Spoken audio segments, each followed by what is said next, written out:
La epilepsia. Según la OMS, la epilepsia es una enfermedad cerebral crónica no transmisible que se caracteriza por convulsiones recurrentes, episodios breves de movimientos involuntarios que pueden involucrar una parte del cuerpo o todo, y en ocasiones se acompaña de la pérdida de conciencia y control de la función intestinal o vesical. Convulsiones. Es un episodio paroxístico producido por descargas anormales excesivas o actividad neuronal sincrónica del cerebro. Las convulsiones se deben a descargas eléctricas excesivas en un grupo de células cerebrales que pueden producirse en diferentes partes del cerebro. Las convulsiones pueden ir desde episodios muy breves de ausencia hasta convulsiones prolongadas y graves. Su frecuencia también puede variar desde una vez al año y varias veces al día. Afecta a unos 50 millones de personas en todo el mundo. Ahora hablaremos del origen. El término epilepsia, los griegos fueron los primeros en incluirla entre las enfermedades físicas, y Hipócrates, el padre de la medicina moderna, en el año 460 a.C., explicaba que la epilepsia no es más divina ni más sagrada que cualquier otra enfermedad, que tiene origen natural y que está localizada en el cerebro. A finales del siglo XIX se inicia la era moderna de la epilepsia. El neurólogo inglés John Jackson establece en 1873 la primera definición que todavía hoy es vigente, que nos dice que es una descarga súbita, rápida y excesiva de las células cerebrales. En 1912 se comercializan los primeros fármacos antiepilépticos y unos años más tarde, en 1929, Hans Berger registra el primer encefalograma. Etiología. Bueno, desde el momento en que el paciente presenta su primera crisis epiléptica, el médico debe intentar determinar la etiología de la epilepsia. Se han reconocido diversos grupos etiológicos con énfasis en los que tienen implicaciones para el tratamiento. Encontramos tres tipos de etiología. La etiología estructural, que esta hace referencia a anomalías visibles en la neuroimagenología estructural, en la que la evaluación electroclínica y los resultados de los estudios diagnósticos por imágenes conducen a una presunción razonable de que la anomalía de las imágenes en las causas probables de la crisis del paciente de las etiologías estructurales pueden ser adquiridas. Por ejemplo, accidentes cerebrovasculares, traumatismos e infecciones, o genéticas, como muchas malformaciones relacionadas con el desarrollo cortical. Si bien existe una base genética relacionada con dichas malformaciones, la correlación estructural sustenta el diagnóstico de la epilepsia. La etiología genética. Esta es la consecuencia directa de una mutación genética conocida o presunta, en la que la crisis son uno de los principales síntomas del trastorno. La epilepsia relacionada con la etiología genética son muy diversas, y en la mayoría de los casos aún se desconocen los genes subyacentes. En primer lugar, la inferencia de la etiología genética puede basarse únicamente en los antecedentes familiares de un trastorno autosómico dominante. Por ejemplo, en el síndrome de la epilepsia neonatal familiar benigna, la mayoría de las familias presentan mutaciones de uno de los genes del canal del potasio. Por el contrario, en el síndrome de la epilepsia nocturna del lóbulo frontal autosómica dominante, actualmente solo se conoce la mutación subyacente en una pequeña proporción de personas. Encontramos por último, la etiología infecciosa hace referencia a un paciente que tiene una epilepsia en lugar de un paciente que tiene crisis que se producen en el contexto de una infección aguda como la meningitis o la encefalitis. Algunos ejemplos comunes en regiones específicas del mundo incluyen la tuberculosis, el VIH, la malaria cerebral, entre otras, y las infecciones congénitas como el virus del Zika. Estas infecciones en ocasiones tienen una correlación estructural. La etiología infecciosa tiene implicaciones específicas en el tratamiento. Una etiología infecciosa también puede referirse al desarrollo postinfeccioso de la epilepsia, como la encefalitis viral que provoca crisis después de una infección aguda. Los signos y los síntomas. Bueno, las características de las convulsiones varían y dependen de en qué parte del cerebro comienza la alteración y cómo ésta se propaga. Ocurren síntomas temporales como la pérdida del conocimiento o la conciencia y alteraciones del movimiento de los sentidos. En particular, encontramos la visión, la audición y el gusto, el estado de ánimo u otras funciones cognitivas. Las personas con epilepsia suelen tener más problemas físicos como fracturas y hematomas a causa de traumatismos relacionados con las convulsiones y tasas más altas de trastornos psicosociales, entre ellos la ansiedad y la depresión. Asimismo, el riesgo de la muerte prematura en las personas epilépticas es hasta 3 veces mayor que en la población en general, registrándose las tasas más altas en los países de ingresos bajos y medianos y en las zonas rurales. Es posible prevenir una gran parte de las causas de defunción relacionadas con la epilepsia, como caídas, ahogamientos, quemaduras y convulsiones prolongadas. Las crisis epilépticas. La ILAE, que es la Liga Internacional contra la Epilepsia, reconoce varios tipos de crisis epilépticas. Es importante intentar caracterizar con precisión el tipo o los tipos de crisis que sufre el paciente. Los tipos de crisis reconocidos actualmente por la ILAE son los parciales y los generalizados. Las crisis parciales son aquellas en que las actividades epilépticas comienzan en una zona determinada del cerebro. Las características de las crisis dependen, por tanto, de, primero, la zona cerebral donde se origine la crisis. Por ejemplo, si comienza en la zona del movimiento del brazo, este comenzará a moverse solo. Segundo, la propagación u otras áreas cerebrales de la actividad epiléptica. Cuando estas crisis parciales no afectan a la conciencia, el paciente permanecerá conectado a su entorno y se entera de lo que ocurre a su alrededor durante la crisis. Se denominan crisis parciales simples. Si se altera la conciencia durante la crisis, se denominan crisis parciales complejas. Las crisis parciales simples que producen alteraciones que solo el paciente nota, olores anormales, sensaciones extrañas, miedo o placer. Se denominan habitualmente auras. La más típica probablemente es la sensación epigástrica ascendente, que es frecuente en la crisis de origen temporal. Puede ocurrir que una crisis comience en una crisis parcial simple, en un olor anormal, una sensación peculiar, y luego, debido a la propagación a otras áreas cerebrales, se haga una crisis parcial compleja.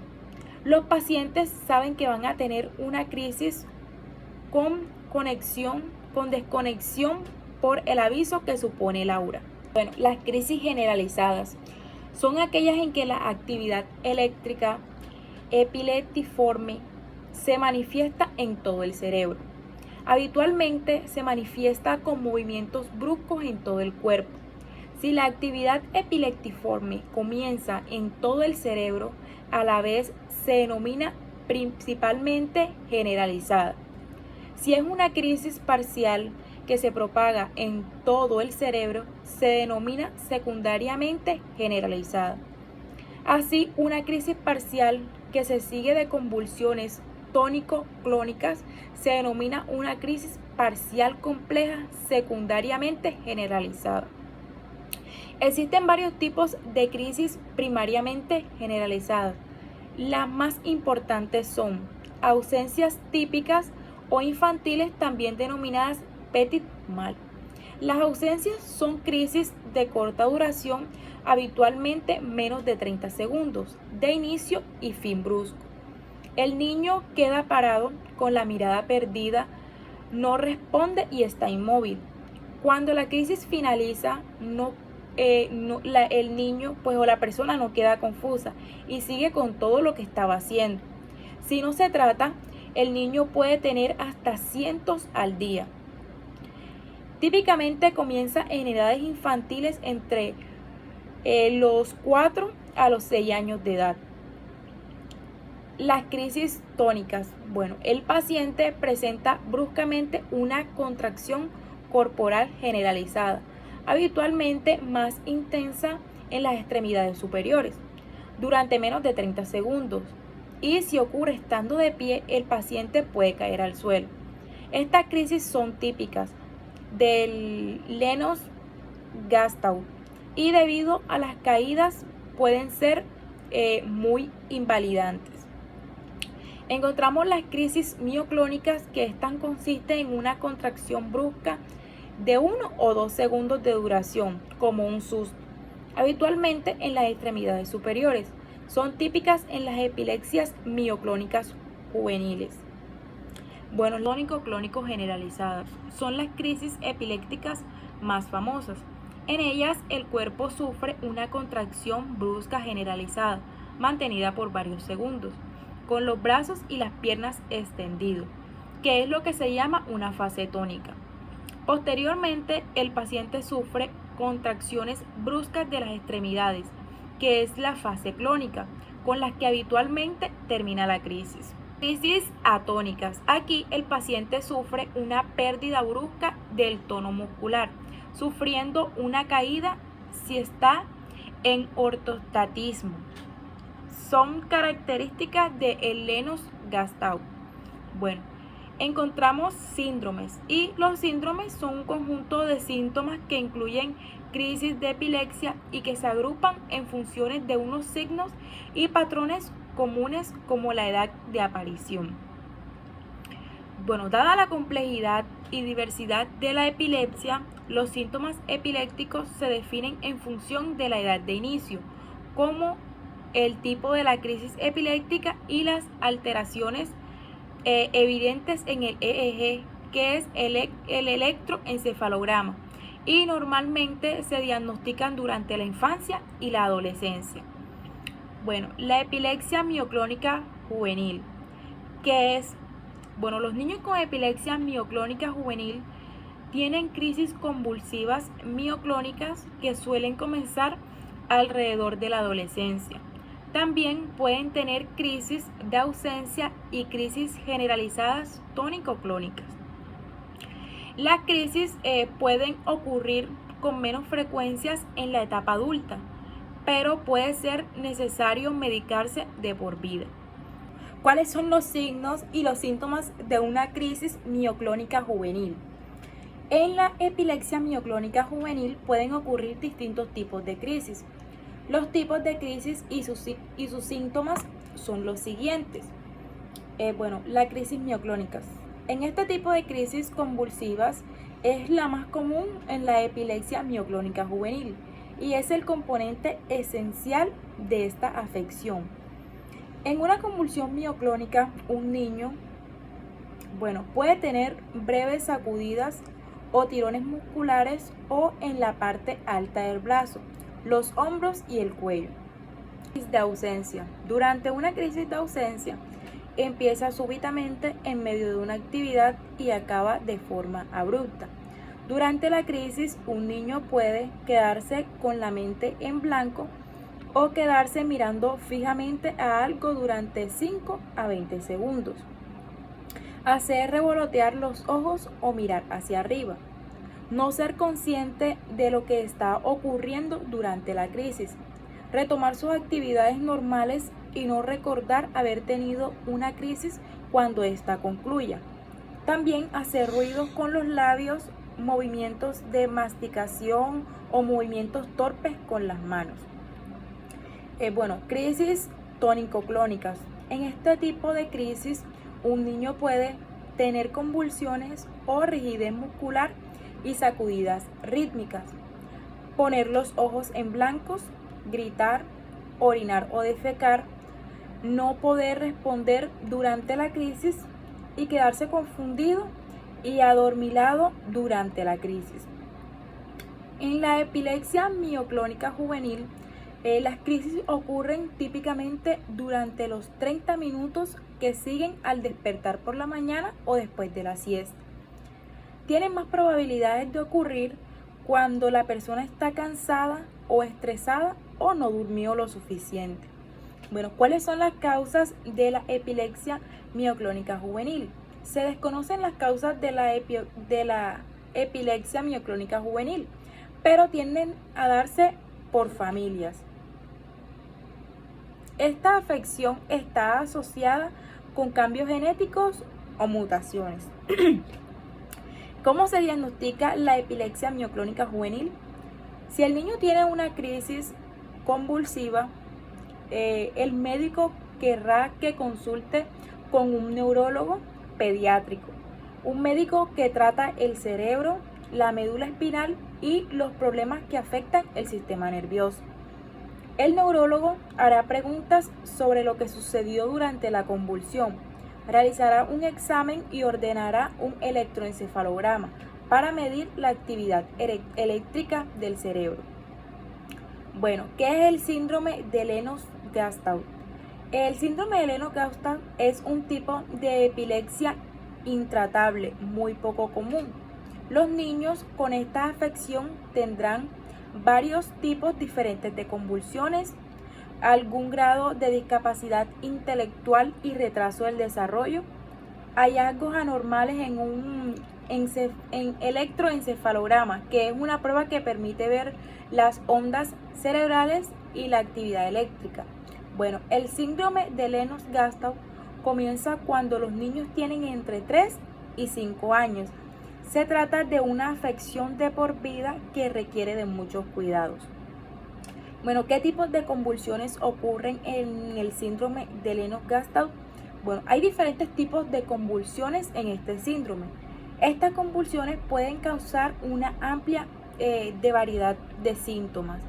Las convulsiones tónicas, que los músculos se ponen rígidos de repente durante unos 20 segundos, suelen implicar ambos lados del cuerpo, pero también pueden afectar solo un lado y a menudo ocurren durante el sueño. Las convulsiones atónicas, los músculos se debilitan o se ponen flácidos brevemente y se forman y de forma inesperada, lo que recibe el nombre de ataque de caída. También dura menos de 20 segundos y puede abarcar a todo el cuerpo o a ciertas partes del mismo. Después de la convulsión, el niño se recupera deprisa. Que vendrían siendo las convulsiones de ausencias atípicas, que vendrían siendo los episodios de quedarse mirando fijamente con parpadeo, chasquido de labios, mascar o frotarse las manos entre sí, que serían los llamados automatismos. También encontramos las convulsiones mioclónicas, que son breves sacudidos o contracciones musculares del cuello, hombros, parte de los brazos y cara. Encontramos las convulsiones tónico-clónicas, que son las convulsiones con sacudidas rítmicas, rigidez muscular, pérdida de la conciencia y ojos en blanco. ¿Cuáles son las causas de este síndrome? Pueden tener muchas causas posibles. Por ejemplo, una lesión cerebral temprana causada por una infección o un trauma. También puede ser mutaciones genéticas o problemas con la forma en que se formó el cerebro antes del nacimiento. Puede ocurrir a la afección. A veces el síndrome de Lennox-Gastaut no tiene una causa clara. ¿Cómo se diagnostica el síndrome? Un neurólogo pediátrico, que es un médico que trata problemas del cerebro, la columna vertebral y el sistema nervioso, puede diagnosticar la afección mediante pruebas como las siguientes: un EEG, que es un electroencefalograma para ver si las ondas del cerebro son anormales, y un video electroencefalograma o un electroencefalograma provisto de la grabación del video, para comprender mejor los tipos de convulsiones que tiene un niño.